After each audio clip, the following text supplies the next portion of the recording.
Vamos então retomar o nosso estudo do Evangelho segundo o Espiritismo.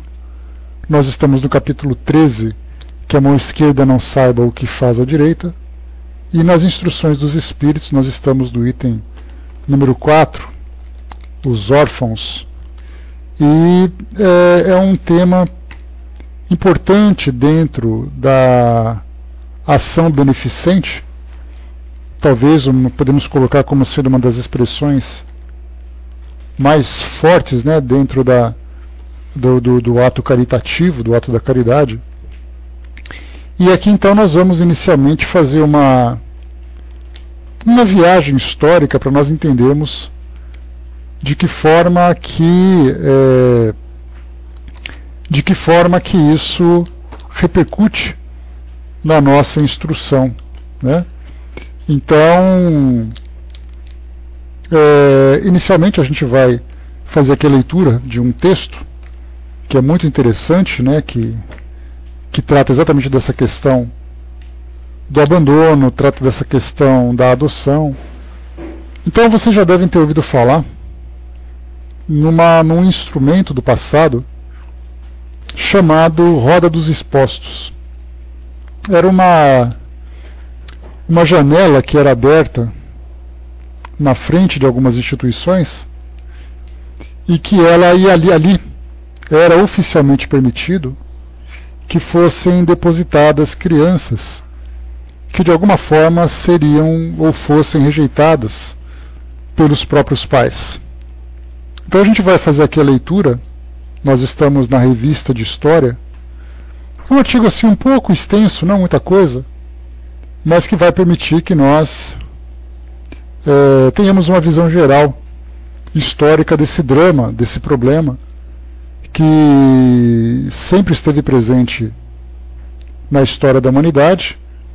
E hoje, né, nós temos então uma preocupação maior, principalmente dentro desse campo social, de lidarmos com essa questão, que ela também não é definitiva, não simplesmente temos uma solução para ela, porque ao mesmo tempo que nós temos uma situação dramática como o aborto, que é algo que na atualidade gera oportunidades de grandes debates, acirrados debates, porque não é apenas uma questão de simplesmente tomarmos uma decisão médica do sim ou não, mas nós lidamos com vidas, né? E para nós espíritas lidamos muito mais do que a vida biológica, nós lidamos então com a vida do espírito, com sua história, com suas repercussões, né, sobre a sua existência. Então, do aborto existe então aquele debate dizendo que vale muito mais uma mãe que gera o seu filho até o final, mesmo contra a sua vontade, e ao final ela oferece essa criança então para adoção. Então essa é uma das opções que são lançadas na atualidade para resolver a questão do aborto. Então ainda tem muita coisa para se debater. Dentro da visão moral, nós até teríamos uma resposta fácil e objetiva para esse tipo de situação, mas que na nossa realidade prática, dado o nosso grau evolutivo, as nossas dificuldades, os nossos medos, o resultado acaba sendo diferente. Então, inicialmente, vamos nos instruir para depois construirmos, então, uma linha de raciocínio para tirarmos as nossas conclusões, que é sempre mais importante. Porque nos estudos que nós observamos hoje, nos debates que nós observamos hoje na nossa sociedade, existe uma facilidade muito grande para que nós façamos escolhas. Então lançamos uma ideia e como resposta nós colocamos: você concorda ou você não concorda? Sim ou não? Só que muito mais do que isso, nós temos que voltar na raiz do problema, entendermos, como nós comentamos, daquilo que a doutrina nos permite observar, o grau evolutivo das pessoas da nossa sociedade, e sabemos exatamente, entendemos por que elas se comportam dessa ou daquela forma. Então nós falamos, por exemplo, da eutanásia, nós falamos da pena de morte, falamos do aborto, falamos da adoção, falamos do porte de arma. Enfim, são muitos e muitos os problemas que a sociedade enfrenta hoje. Só que as decisões são sempre radicais. Você concorda ou você não concorda? Essa é uma das questões, Luiz, que eu coloquei para vocês agora. É um crime cruel e covarde. E certamente provoca uma dor muito grande em todos os envolvidos. Mas como nós podemos simplesmente julgar e condenar alguém que traz uma fraqueza moral, uma fraqueza de valores, um medo muito grande dentro de uma circunstância que a leva a tomar essa decisão pela sua condição? Então nós analisamos o efeito, mas muitas vezes nós não pensamos na causa que gerou tudo aquilo. O tema não é o aborto, mas só para a gente poder ilustrar. Comentei com você já um documentário brasileiro chamado O Aborto dos Outros. E aí então faz uma entrevista com 4 mulheres que praticaram abortos em diferentes circunstâncias. Cada uma tomou, a minoridade penal é a mesma coisa também, outro tema, que também envolve essa questão polêmica da nossa sociedade. Então nesse aborto dos outros nós temos ali uma jovem de 13 ou 14 anos que foi violentada e engravidou. E ele então optou pelo aborto, teve o amparo legal para praticar o aborto. Uma outra mulher que estava grávida de uma criança com anencefalia. Uma outra mulher que optou pelo aborto em virtude de uma decisão de não querer ter filhos.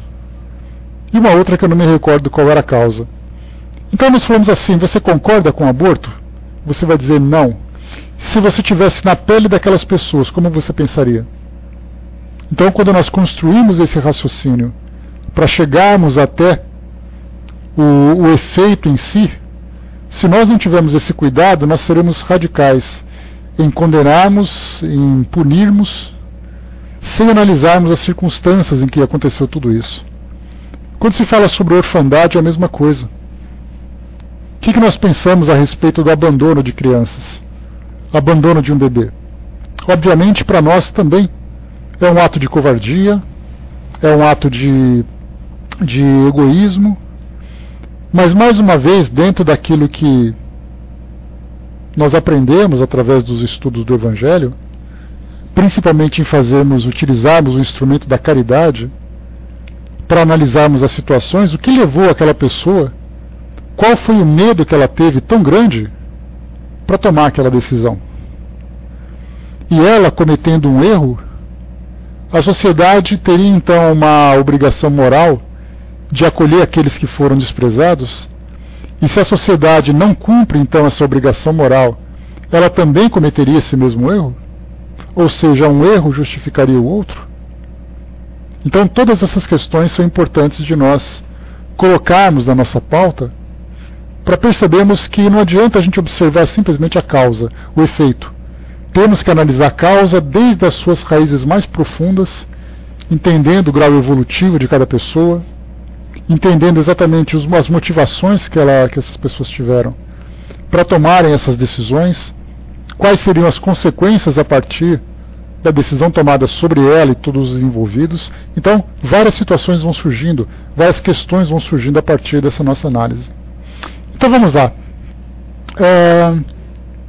O texto, então, o título aqui desse artigo, da Revista da História, exato, Brás, atenuantes e agravantes, e a gente pensa assim, né, como Jesus se comportaria observando uma pessoa que comete um tipo de erro como esse? Será que ele condenaria ou ele relevaria, apesar do efeito da lei maior de causa e efeito que rege a vida de todos nós? Então a lei vai atingi-la, mas a caridade que nós utilizamos vai atenuar o efeito sobre ela, né? Então, começa por aí também, né, Negrão? Empatia também, principalmente. Então vamos lá. Órfão na colônia. Considerado legítimo durante séculos, o abandono de crianças era feito por meio das rodas das Santas Casas de Misericórdia, Esse é um artigo de 2010. O autor é Renato Franco. A Bíblia conta a vida de Moisés, abandonado pelos pais e criado pela filha de um faraó. A cidade de Roma teria sido fundada por Rômulo e Remo, duas crianças desamparadas alimentadas pelo leite de uma loba e recolhida por um casal de pastores. Essas biografias podem parecer lendas, mas estão ligadas a práticas que já foram bastante comuns. Muitas vezes acreditou-se que o abandono dos filhos pelos próprios pais fosse legítimo, assim como deixá-los à mercê de pessoas dispostas a criá-los, fossem pobres ou ricos, brancos ou mestiços, filhos de mães solteiras ou de relações espúrias, muitos eram largados no mundo da mesma forma. O acolhimento de crianças enjeitadas começou no Ocidente medieval, em estabelecimentos que utilizavam uma roda, uma espécie de portinhola giratória, onde o bebê era deixado para ficar sob os cuidados de uma instituição de caridade, sem que sua procedência pudesse ser identificada pelos internos, ajudando a manter o anonimato da mãe e as chances de sobrevivência do bebê. Esse modelo de acolhimento de recém-nascidos ganhou inúmeros adeptos por toda a Europa, principalmente a católica, a partir do século XVI.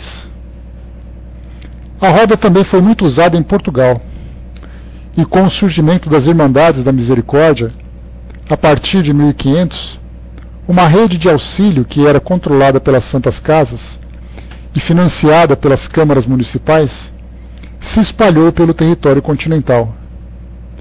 Essencialmente laicas, ou seja, não se vinculando a nenhuma religião, essas irmandades eram dirigidas pelas principais famílias locais, que se uniam para tentar aliviar o sofrimento dos mais pobres. Elas acolhiam, batizavam, registravam e encaminhavam as crianças para as amas de leite contratadas. Também as vestiam e as enterravam num campo santo caso viessem a falecer. A assistência dada às crianças em Portugal e nas suas colônias era regulamentada pelas ordenações manuelinas de 1521 e foi confirmada pelas ordenações filipinas em 1603. De acordo com essa legislação, todas as câmaras municipais teriam de arcar com as despesas relativas à criação dos enjeitados até que eles completassem 7 anos de idade. O sistema hospitalar que atendia a população civil durante a época moderna, dos séculos XV ao XVIII, não era de responsabilidade do Estado. Estabelecimentos de acolhimento só começaram a aparecer na América Portuguesa no final do século XVII. Em 1693, por exemplo, a coroa enviou uma carta à Câmara do Rio de Janeiro pedindo que fosse tomada uma providência, pois muitas crianças eram encontradas mortas nas praias e ruas da cidade. No ano seguinte, a Câmara começou a subsidiar os criadores de expostos, pessoas dispostas a cuidar da alimentação e do vestuário das crianças pelo valor estipulado pelas câmaras. Uma das principais razões para se acolher cada vez mais crianças era evitar que elas morressem sem batismo. Segundo a doutrina cristã, aqueles que não recebessem esse sacramento poderiam ficar eternamente privados da visão de Deus e relegados ao limbo entre o purgatório e o paraíso. Apesar da sua importância religiosa e do dever legal de cuidar dos expostos, muitas câmaras se negavam a financiar qualquer tipo de assistência, alegando falta de verbas. Outras chegavam a fornecer recursos aos criadores, mas não dispunham de roda para receber os menores enjeitados. Dessa forma, quando pretendiam ajudar na criação dos expostos, as câmaras podiam pagar pelos criadores que encontravam crianças nas ruas, instituir e administrar uma casa da roda ou fazer um contrato com as misericórdias locais, encarregando-as da administração dos expostos por meio de um pagamento mensal. o enjeitamento de bebês era visto como uma alternativa para práticas duramente criminosas, como o aborto ou o infanticídio. Quando alguém deixava uma criança na roda, sua procedência não precisava ser reconhecida. Cabia aos pais, caso quisessem reaver seus filhos, deixar sinais, bilhetes ou objetos que pudessem identificá-los. Vila Rica, hoje Ouro Preto, sede da capitania das Minas Gerais, não possuía qualquer roda, mas, em compensação, a partir de 1750, a Câmara local passou a dar dinheiro a quem cuidasse dos expostos. Um enjeitado podia circular por várias casas até atingir a maioridade, como demonstram algumas atas de batismo do período. Certo João foi, aí abre aspas, exposto pelo Senado da Câmara desta Vila Rica, em casa de Sebastiana Luiz do Sacramento, par da Forra, ou seja, uma ex-escrava. Já a dona Ana da Silva Teixeira de Menezes aceitou um enjeitado colocado à porta de Rosa da Silva, por esta não o querer em seu poder. Muitas das casas que recebiam os enjeitados não os aceitavam e os passavam para outra família. Se por algum motivo essa outra família não pudesse mais criá-los, as crianças tornavam a mudar de domicílio. Como o abandono era uma prática corriqueira entre as populações urbanas do século XVIII, e por não haver rodas suficientes para acolher os enjeitados, a comunidade se considerava a grande responsável por essas crianças. As rodas continuaram escassas no Brasil até o final do século XVIII, embora os índices de abandono fossem altos na grande maioria das vilas e arraiais. Para cada 100 crianças nascidas livre em Vila Rica, na virada do século seguinte, 19 eram enjeitadas. É um número bastante significativo, sobretudo se for considerado que em 1804, Vila Rica não tinha mais do que 9.000 habitantes. Percentuais semelhantes podiam ser encontrados em Salvador e no Rio de Janeiro. Aqui, só para a gente fazer um complemento, a gente lembra que nós estamos falando de um Brasil numa época escravagista, e era muito comum mulheres que eram escravas engravidassem e não pudessem ficar com seus filhos, e então eram abandonados. Então muitas dessas crianças eram crianças negras, que aliás esse é um problema que nós vemos até hoje na nossa sociedade. Então, engravidadas pelos patrões ou pelos seus donos, né, como eram chamados os proprietários de escravos. Então temos ali várias situações naquele contexto que trazem para nós uma realidade bastante problemática. E como era também uma questão cultural, as pessoas se habituavam a esse tipo de comportamento. Então, se hoje para nós vemos na televisão uma criança que é abandonada em determinado local e isso provoca em nós um tipo de choque, naquele período era algo absolutamente natural. Encontrar uma criança abandonada, seja numa roda ou seja na porta de alguém, era algo que não causava nenhum tipo de constrangimento. Ou não tanto constrangimento como causa na atualidade. E era muito comum também nós vermos, principalmente nos filmes, que trazem de alguma forma algum final feliz, aquela criança numa cestinha, enrolada numa manta ou então num chale, feito à mão na porta de alguém, com um bilhetinho. Essa criança é acolhida, levada para a família, cresce, se torna uma pessoa de bem, então sempre tem aquela história romanceada para oferecer um final feliz. Mas a realidade, como nós estamos vendo nesse relato, não era tão simples assim.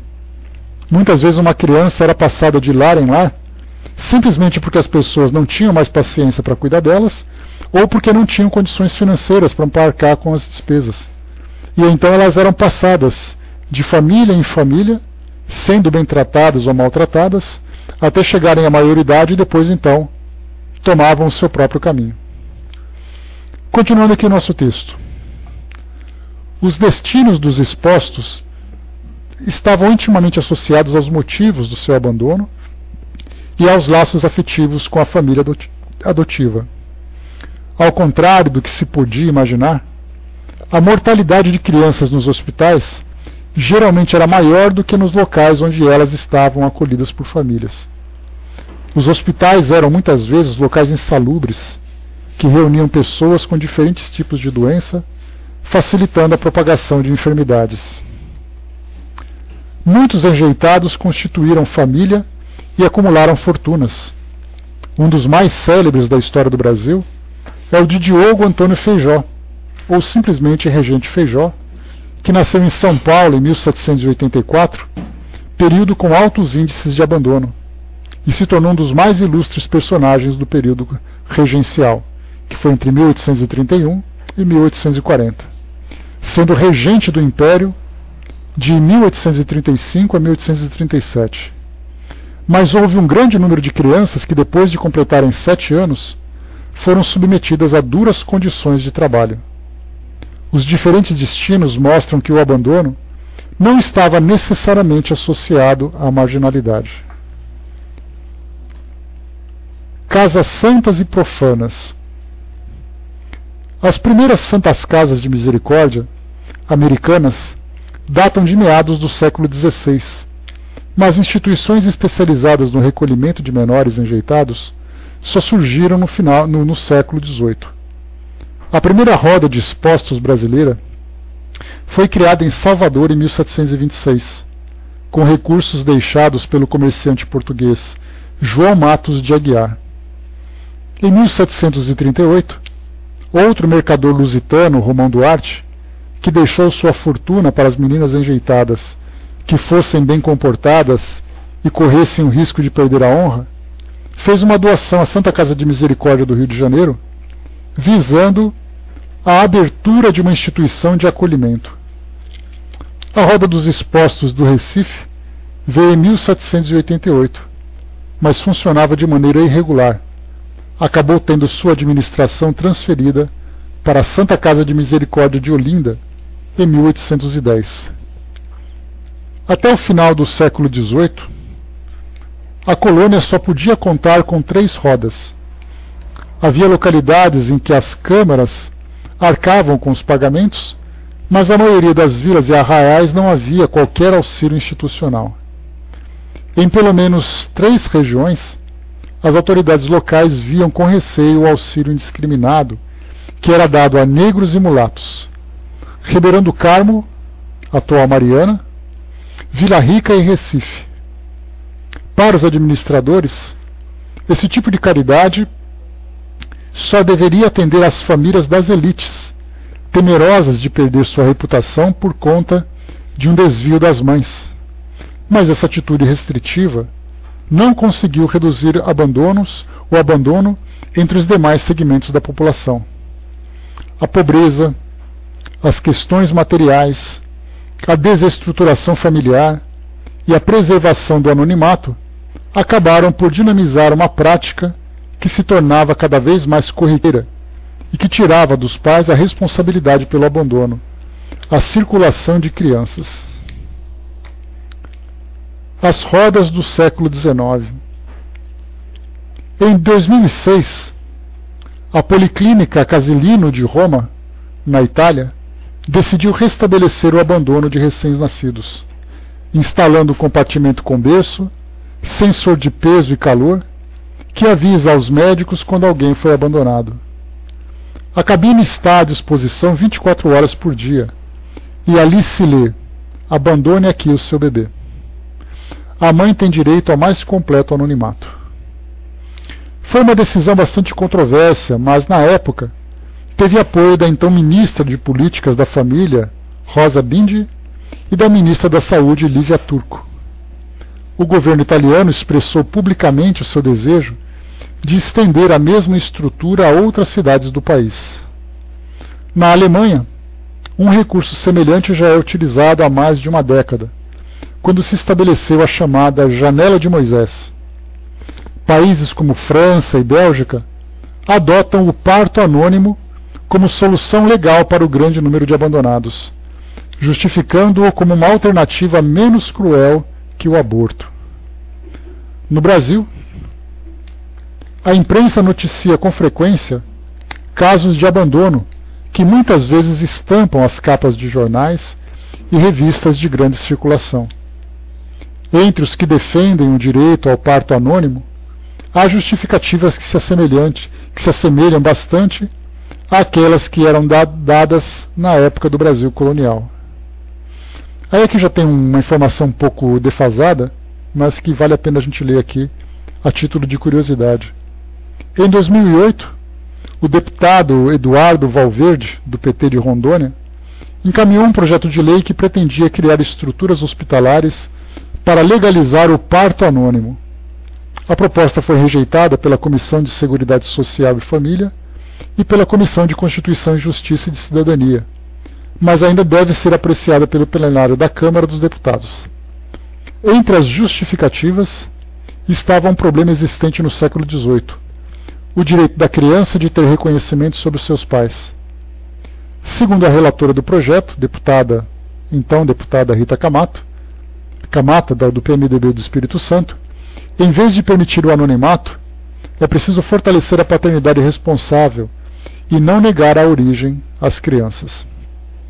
Então esse aqui foi um passeio histórico, bom dia pessoal, um passeio histórico que nós fizemos para poder ver exatamente o comportamento da sociedade diante do abandono das crianças, né? Hoje, inclusive, no Código Penal, nós temos ali uma lei que trata do abandono de incapaz, né? Então, temos ali várias e várias situações na nossa atualidade. Bom, historicamente nós vemos então que as causas que levam as pessoas, ou que levavam as pessoas a esse tipo de comportamento. Então nós temos ali a pobreza, temos ali uma situação indesejada, que acaba entrando muito mais num campo moral, dentre outras causas. Então, os fatos são esses. Analisando agora aquilo que diz respeito às questões morais, naturalmente nós envolvemos então a lei de causa e efeito. Poderíamos pensar então por que uma criança necessita vivenciar uma experiência de abandono.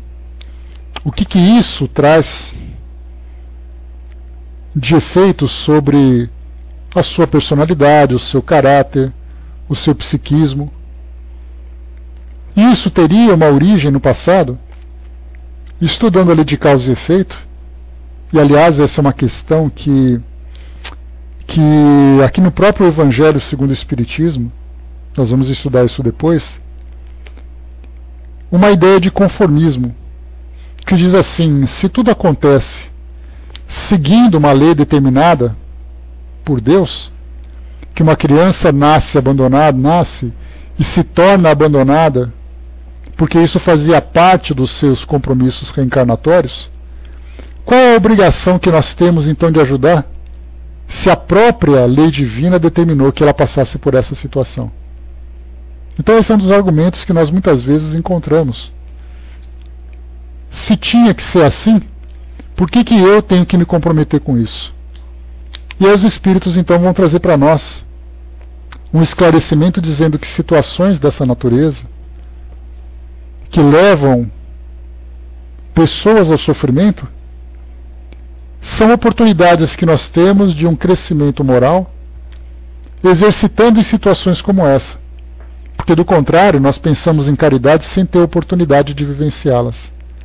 Então existe uma trama muito estreita, ligando causa e efeito, ligando vítimas e ligando aqueles, vítimas de si mesmo naturalmente, e ligando aqueles que são caritativos, que podem prestar essa assistência. Então nós analisamos que no passado, uma determinada experiência vivida por alguém gerou uma repercussão futura que ofereceu para ele uma oportunidade de resgatar o seu próprio passado através do abandono. Bom dia, Márcio, bom dia, Fraterna, bom dia, Regina. Então esse abandono fez com que ele desenvolvesse valores que até então estavam estagnados, adormecidos, e que fosse não só para ela, mas para aqueles também que estavam à volta, fazendo parte daquela pequena sociedade onde ele se encontra, de uma oportunidade de crescimento espiritual. Então é difícil para nós fazermos uma especulação sobre as causas do passado relacionadas com os efeitos que nós observamos hoje. Aí já entra uma questão de fé, de pensarmos assim: se aconteceu, é porque houve uma causa. E esse ensinamento então foi transmitido para nós, falando que não existe nenhum tipo de sofrimento que não tenha uma causa que o originou. Como nós não sabemos quais foram essas causas e nem temos como comprová-las, significa então que nós entramos no campo da fé. Nós aceitamos isso porque reconhecemos a justiça de Deus, reconhecemos a legitimidade dessa lei de causa e efeito, que oferece uma dor resultante de uma ação negativa como oportunidade de resgate, ou uma pessoa que é beneficiada por uma vida mais estruturada, seja familiarmente, socialmente, economicamente, dentre outros aspectos, se ela também vive uma situação em que ela se torna privilegiada por aquilo que ela vive, também é resultado de uma lei de causa e efeito. Ninguém se torna feliz ou infeliz se não tiver responsabilidade sobre aquilo que fez. Então a infelicidade é da nossa responsabilidade, assim como também a própria felicidade é da nossa responsabilidade. Muito bem. Entrando agora no nosso estudo de hoje. A fé raciocinada, Luiz, ela nos permite fazer essa análise. Como nós ainda temos uma visão bastante limitada a respeito dessa lei que rege a nossa vida imortal, esse pouco que é oferecido para nós já é o suficiente para que nós consigamos desenvolver um raciocínio lógico, racional, sólido. Então nós podemos não saber dos detalhes, mas a essência para nós ela traz a sua lógica. E aí então nós somamos as revelações que são apresentadas, as ideias que os Espíritos oferecem para nós, através principalmente dos exemplos que ilustram essas ideias. Então nós vamos então formando essa nossa convicção, percebendo então que se nós temos um tipo de vida, nós tivemos responsabilidade na construção desse tipo de vida. Então essa para nós é a fé raciocinada. Não é simplesmente acreditar por acreditar, é construir uma lógica para entendermos essas causas. Muito bem, vamos agora aqui então para o Evangelho segundo o Espiritismo. Aqui no nosso item número 18, desse nosso subcapítulo 4, os órfãos, tem aqui uma psicografia assinada por um espírito protetor, em Paris no ano de 1860.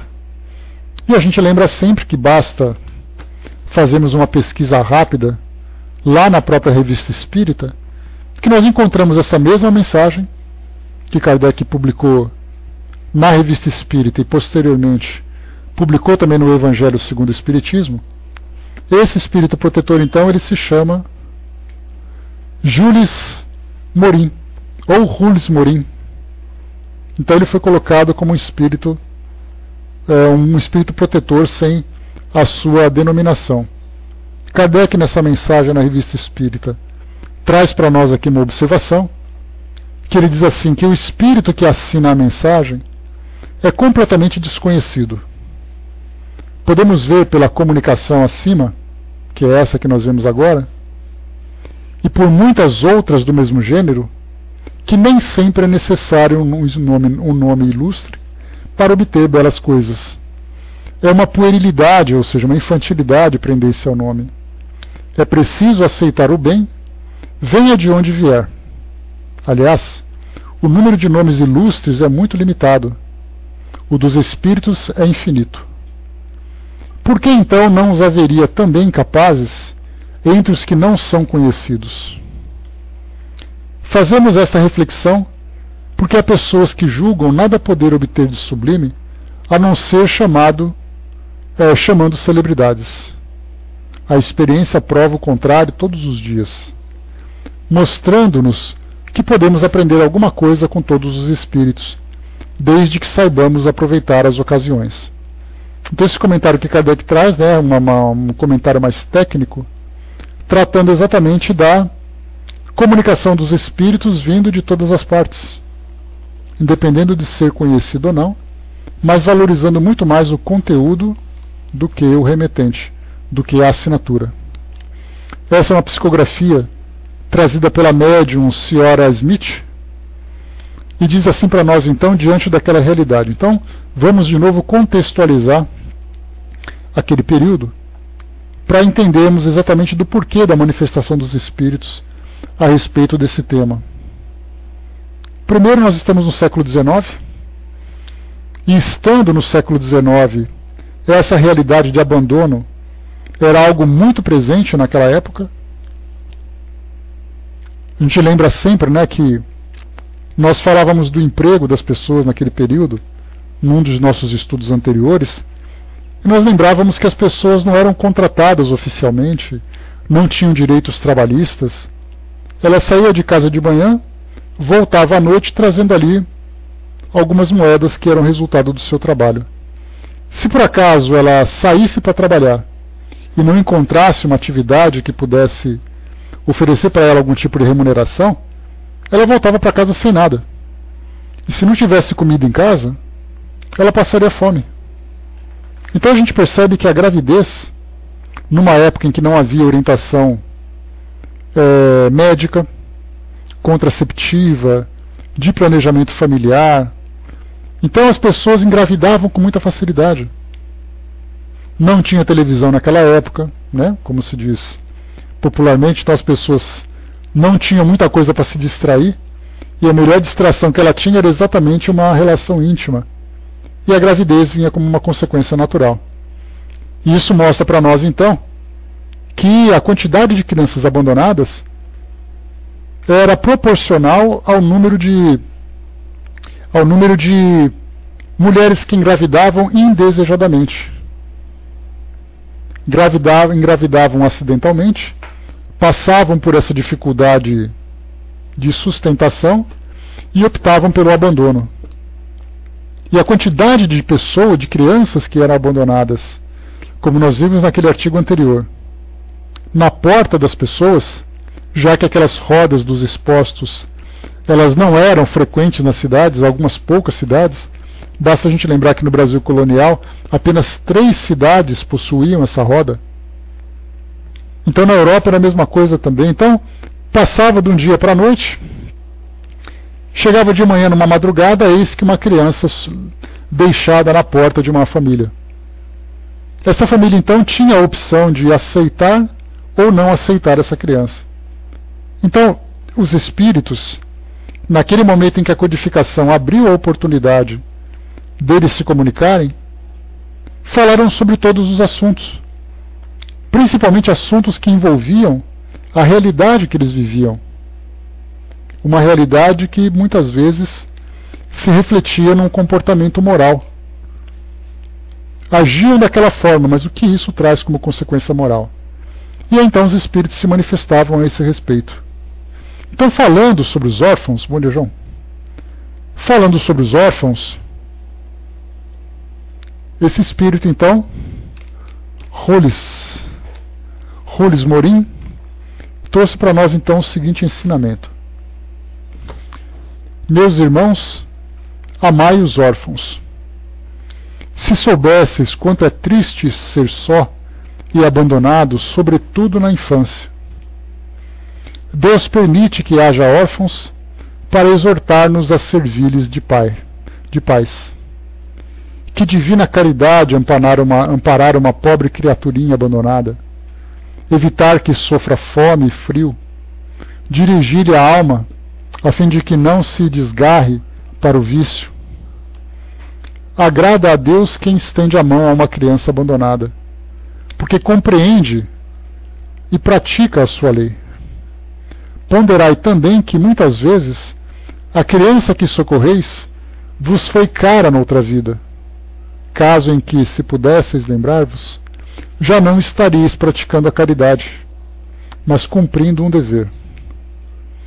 Assim, pois, meus amigos, todo sofredor é vosso irmão e tem direito à vossa caridade.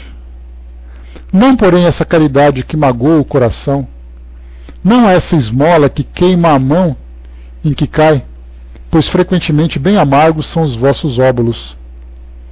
Quantas vezes seriam eles recusados, se na choupana a enfermidade e a fome não os estivesse esperando?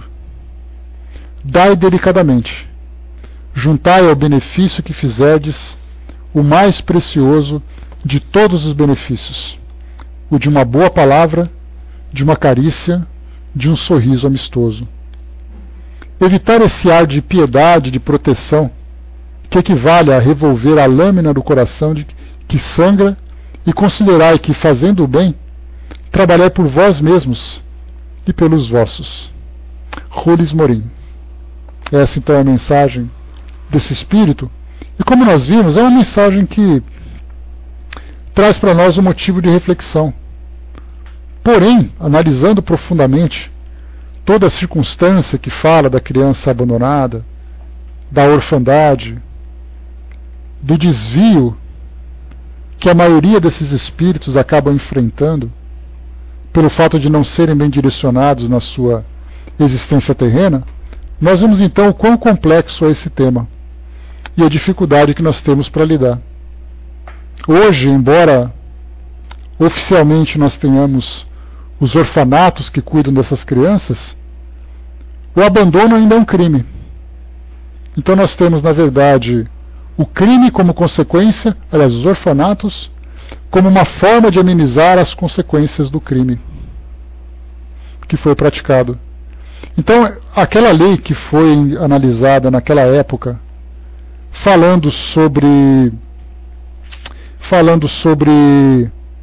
a gestação anônima, ou parto anônimo, era exatamente um recurso que era utilizado para que a mãe levasse a gravidez até o final, e aí então, após o seu parto, ela simplesmente abandonasse a criança com um amparo legal. Que ela não tivesse a obrigação de acolher aquela criança, porque oficialmente ela já declarou que não tinha interesse. Então essa é uma das soluções que foram apresentadas para resolver esse tipo de questão. Então nós vemos que, desde o passado, nós falamos então de uma história de séculos no passado, a sociedade, principalmente a parte governamental, procurava encontrar uma solução para esse problema. As pessoas continuavam abandonando, as pessoas praticavam o aborto. De que forma que isso poderia ser amenizado? Então, muitas vezes, nós encontramos situações em que parece que a solução que foi apresentada é tão imoral quanto a causa. Porém, é importante a gente analisar para ver se, mesmo sendo ruim aquela solução, não sendo definitiva, já que ela não é possível, por uma questão de decreto, mudarmos o comportamento das pessoas, se minimizar aquele efeito não seria também um passo, ainda que seja um passo primitivo, mas era um passo que amenizaria aquela causa original, que seria o assassinato, por exemplo, através do aborto.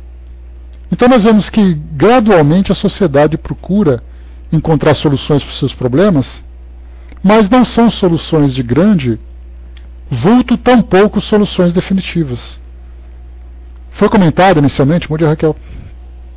Foi comentado inicialmente sobre a questão da redução da maioridade penal, de colocar crianças que cometem crimes graves numa penitenciária separada, que elas podem cumprir ali um tempo longo de prisão em virtude de um crime, enfim. Radicalmente, nós inicialmente colocamos como opção: você concorda ou você não concorda? Dentro dos nossos princípios dizemos: não concordamos. Por esse motivo.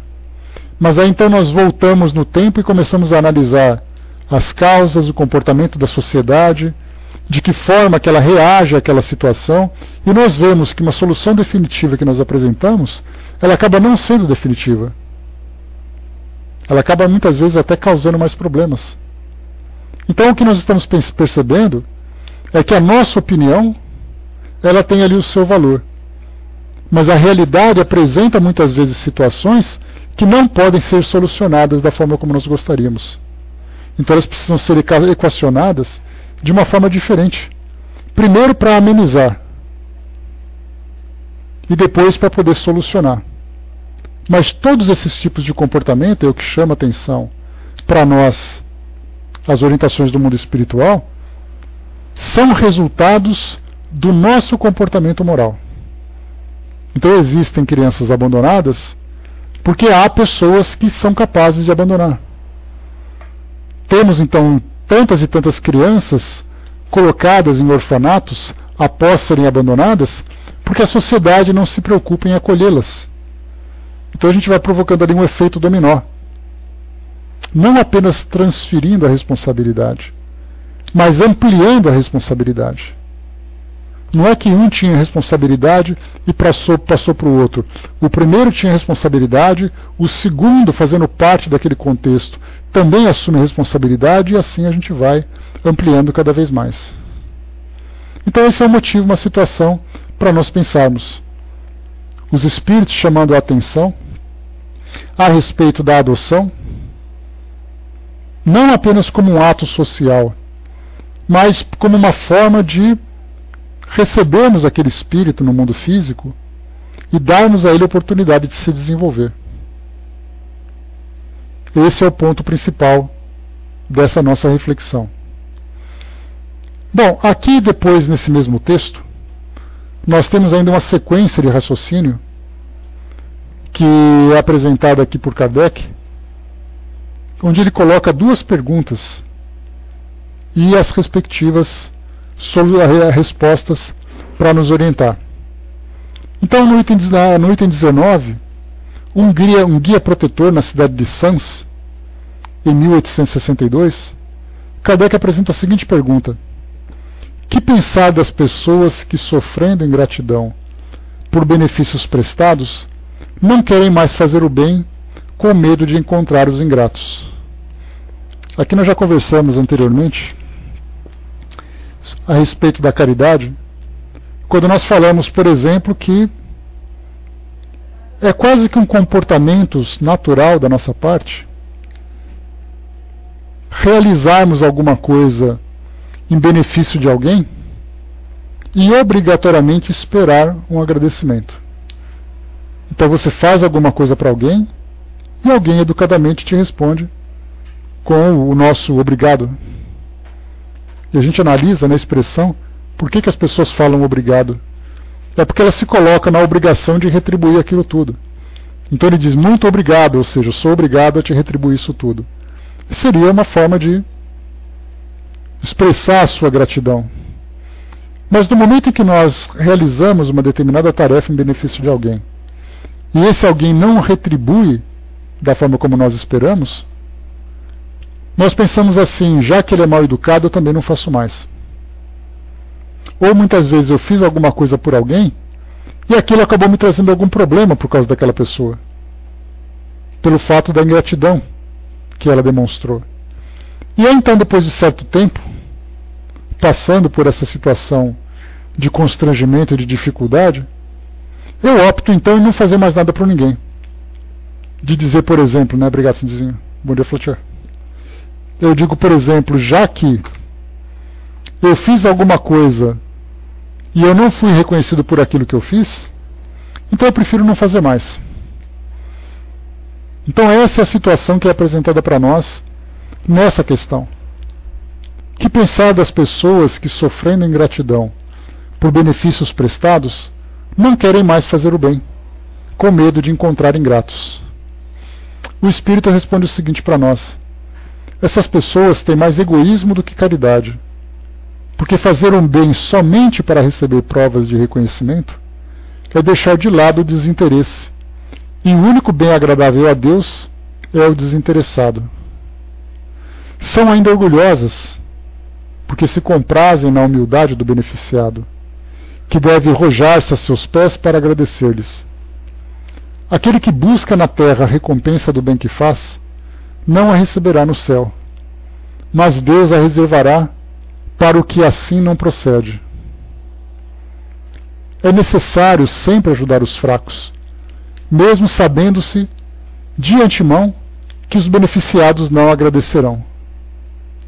Que sabeis se aquele a quem ajudais esquecer o benefício, Deus o considerará mais do que se fosseis recompensado pela sua gratidão. Deus permite que, às vezes, sejais pago com a ingratidão, para provar a vossa perseverança em fazer o bem. Como sabeis, aliás, se esse benefício momentaneamente esquecido não produzirá mais tarde os seus efeitos?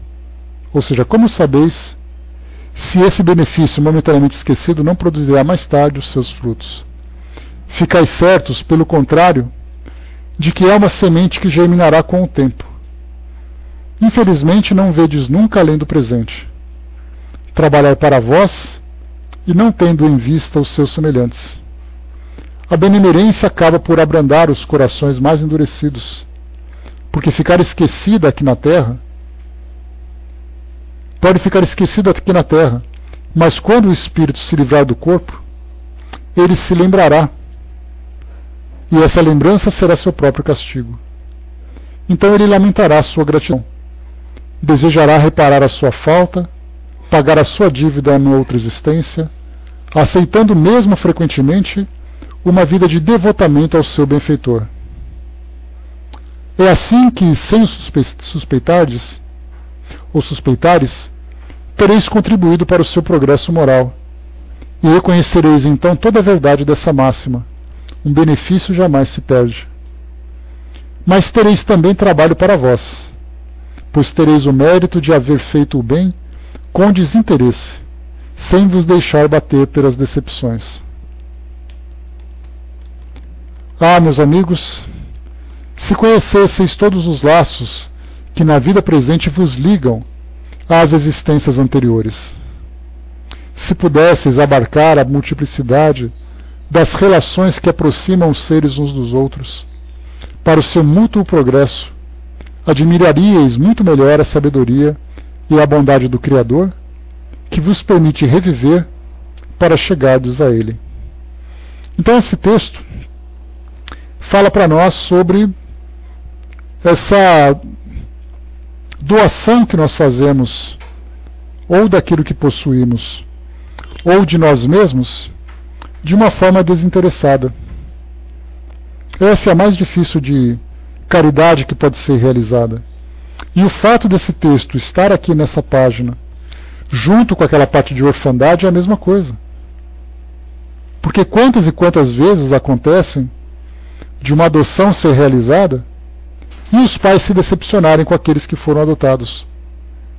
E aí então se eles forem tomados por um arrependimento, quando possível até mesmo deixar de dar continuidade naquela adoção por uma questão de decepção.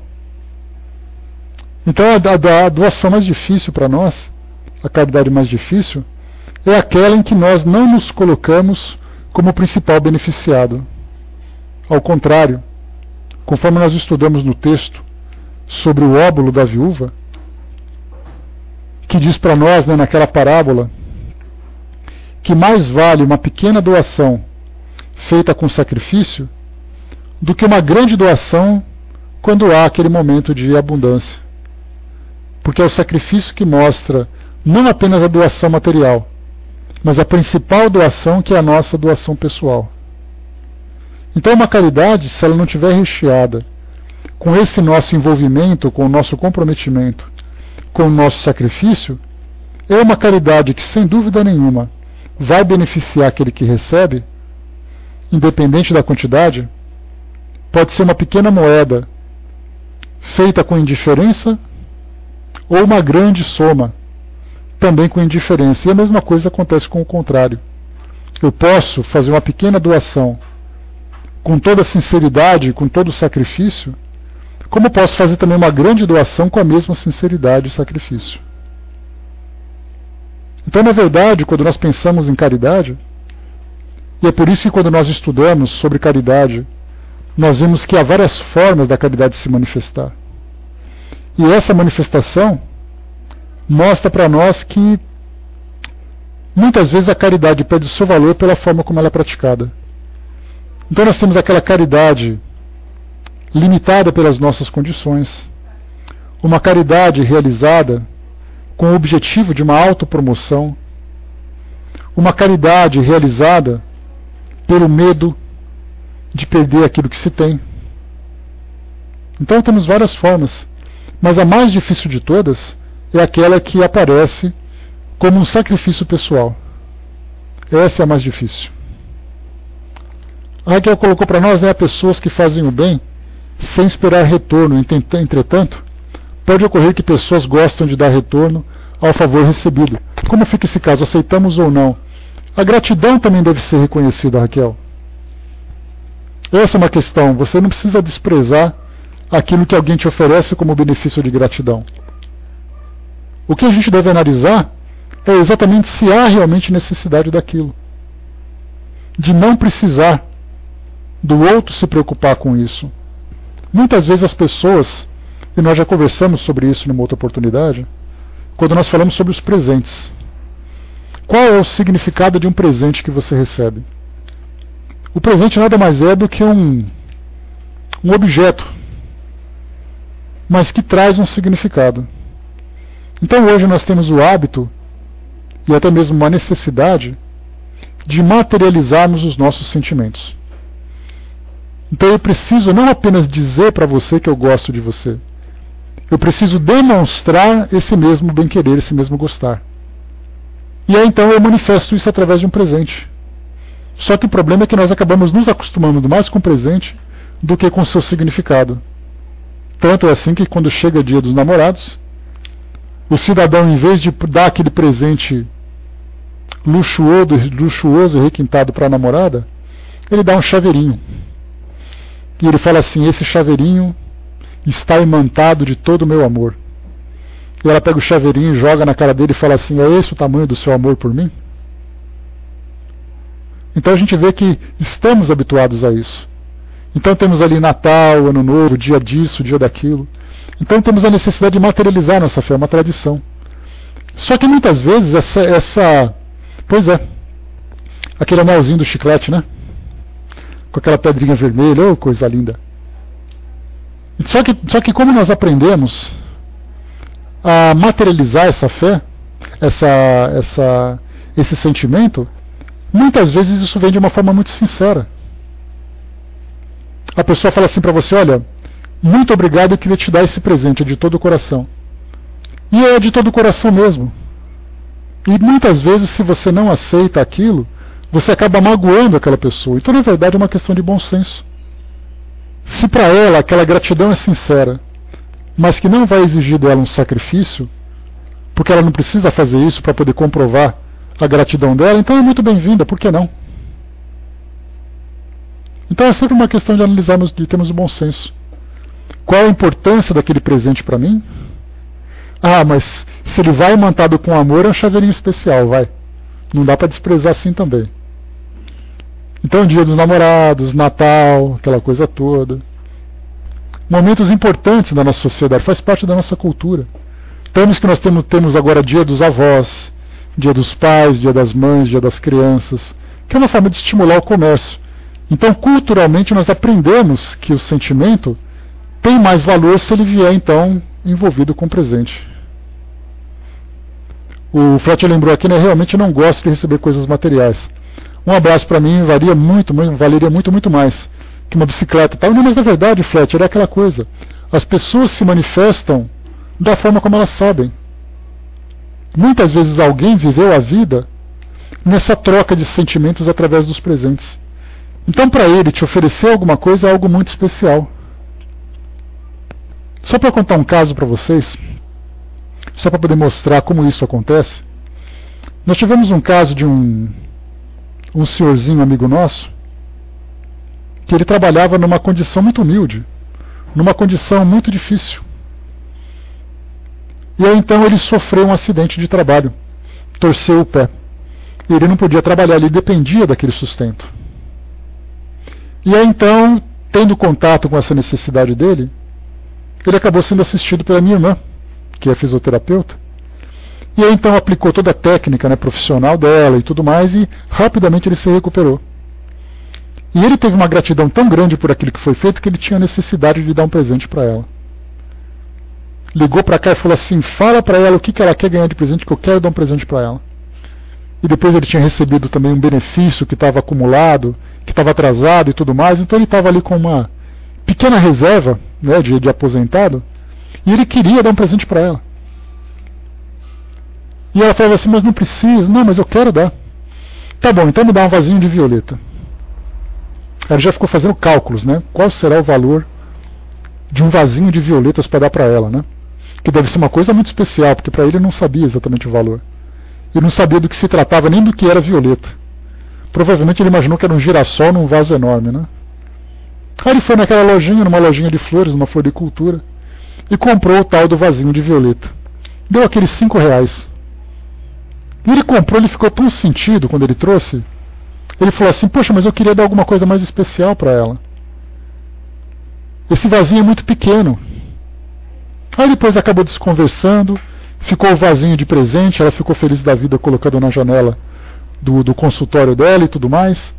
Então a gente vê assim que, por mais humilde que seja a pessoa, ela tem a necessidade de manifestar essa gratidão.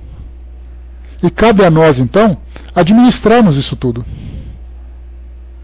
Essa administração de saber receber, saber reconhecer o que a pessoa sente, analisar as condições em que ela se encontra, tudo é válido.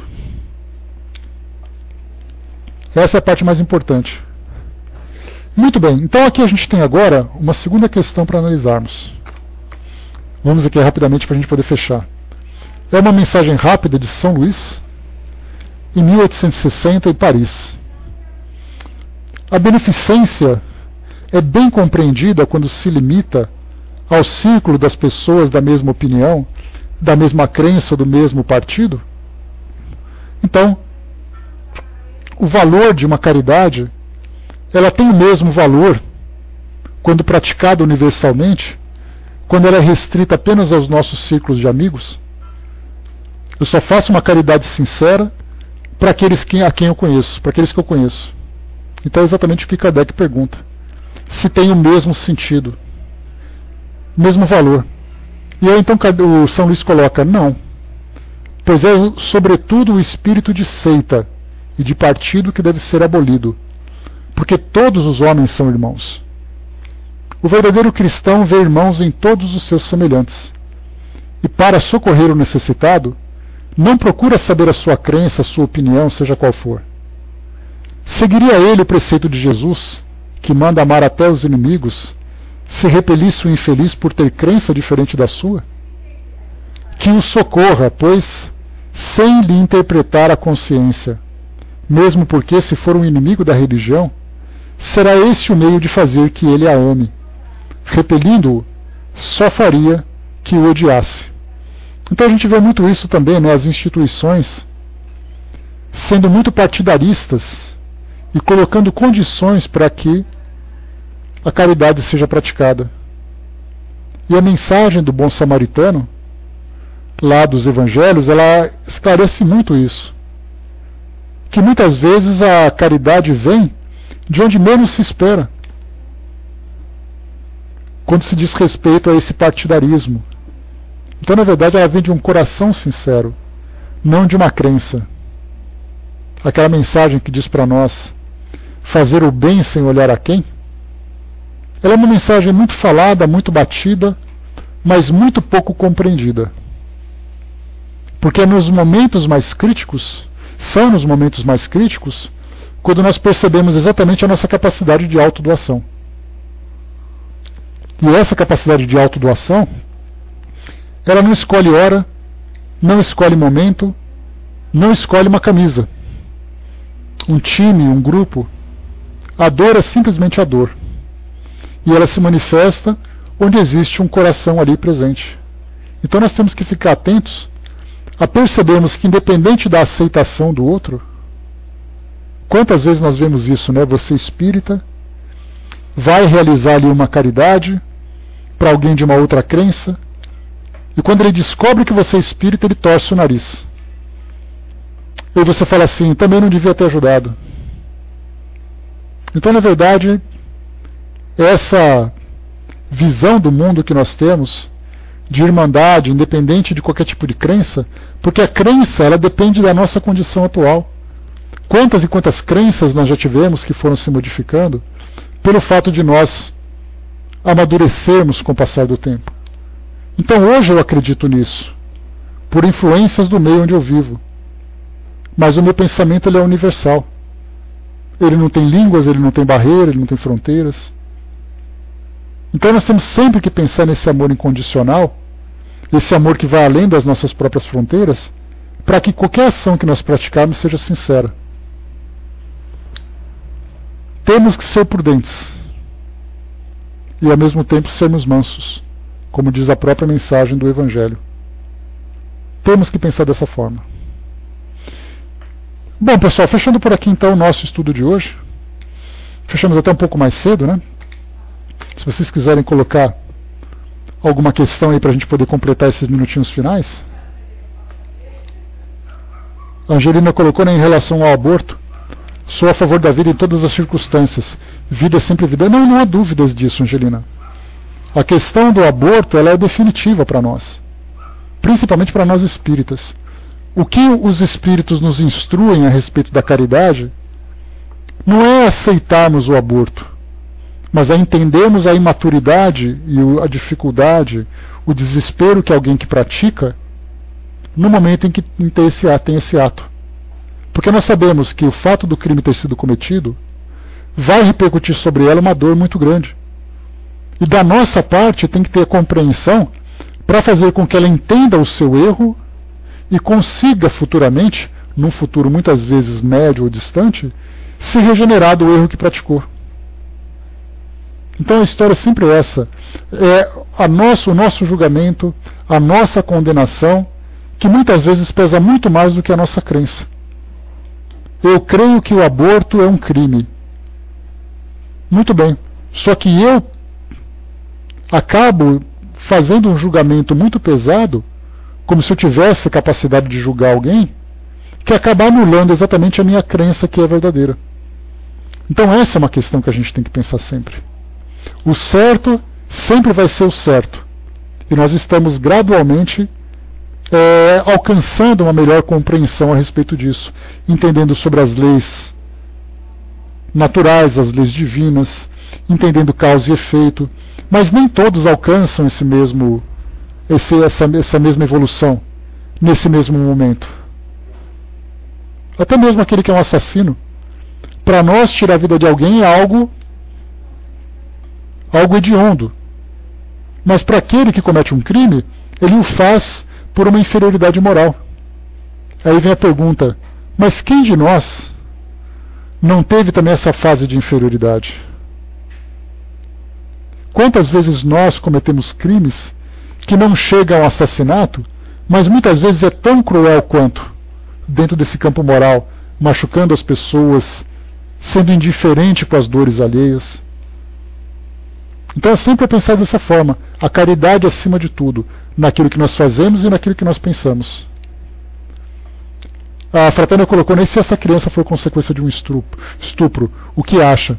Existe aquela legislação que fala para nós, né, Fraterna, que diz que o governo oferece amparo social e psicológico para que essas mães cheguem até o final da gravidez e depois façam, então, a doação da criança para adoção.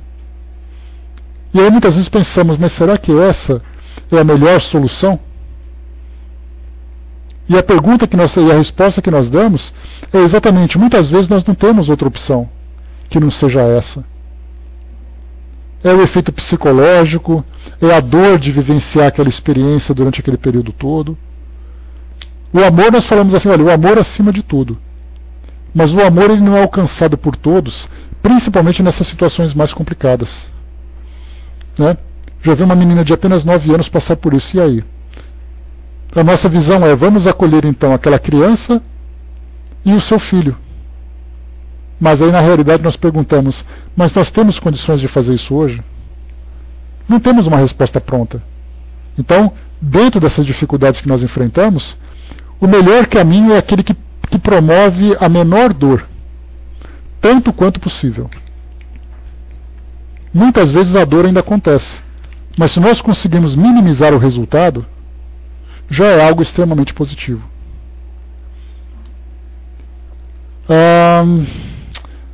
O Luiz colocou, né, se no plano espiritual escolhemos nossas provas e expiações, então o aborto faz parte do plano reencarnatório, pode acontecer, Luiz, de você ser submetido a ele.